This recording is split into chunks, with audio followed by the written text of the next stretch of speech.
Welcome to Uniting the Cults.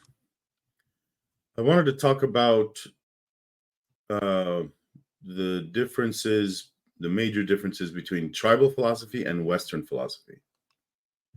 And I kind of want to show you guys the original post. The title was Calling Out Bad Individuals. And so here's the body of that post. One of the big things I heard growing up Muslim is to, quote, never expose a brother's or sister's sins publicly, that you should privately remind them of their transgressions to prevent them from being embarrassed or whatever. However, I find there are two problems with this approach. One, a lot of Muslims, not all, don't really apply this standard to anyone else. Many Muslims have no problem calling out, critiquing, or even outright insulting non Muslims for their disbelief or transgressions, clear-cut case of in-group bias. Two, I think this mentality of, quote, not exposing their sins, directly or indirectly, contributes to the persistence of the numerous problems within Islamic communities. Sexism plus domestic violence, poor response against increasing extremism, atrocity denial, anti-democratic sentiments, etc. It's sad to see how more extreme elements within these communities can blatantly get away with these arguably antisocial beliefs and behaviors, all because their communities are too afraid to call them out or fight against them. I feel like many Muslims deep down realize these behaviors are wrong, but I feel like they are, quote, betraying their communities if they raise their voices.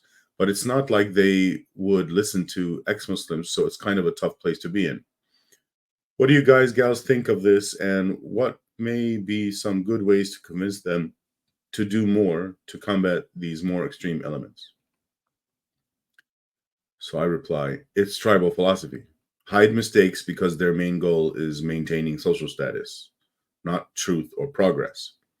They need the philosophy developed by Western civilization, starting with the ancient Greeks and continuing through the Enlightenment era and into today. I want to be clear, maybe other places also developed these ideas, and so I'm not saying it's necessarily only happening in the West. The scientific approach recognizes the central role of error correction. We expose mistakes because the main goal is progress, truth seeking. I recall Ayn Hirsi Ali talking about this in one of her early books. I also recall an American soldier talking about it too. He was explaining that when the US military and Iraqi military were working together, a common thing was for Iraqi soldiers to hide their knowledge with the goal of maintaining their social status as the one who knows things that others don't know. It's a way to try to maintain your position in an organization by making sure they can't get rid of you because you're the only one who knows something crucial to the organization. And that conflicts with American military culture, which teaches that when you know something, you teach it to everybody else in the organization.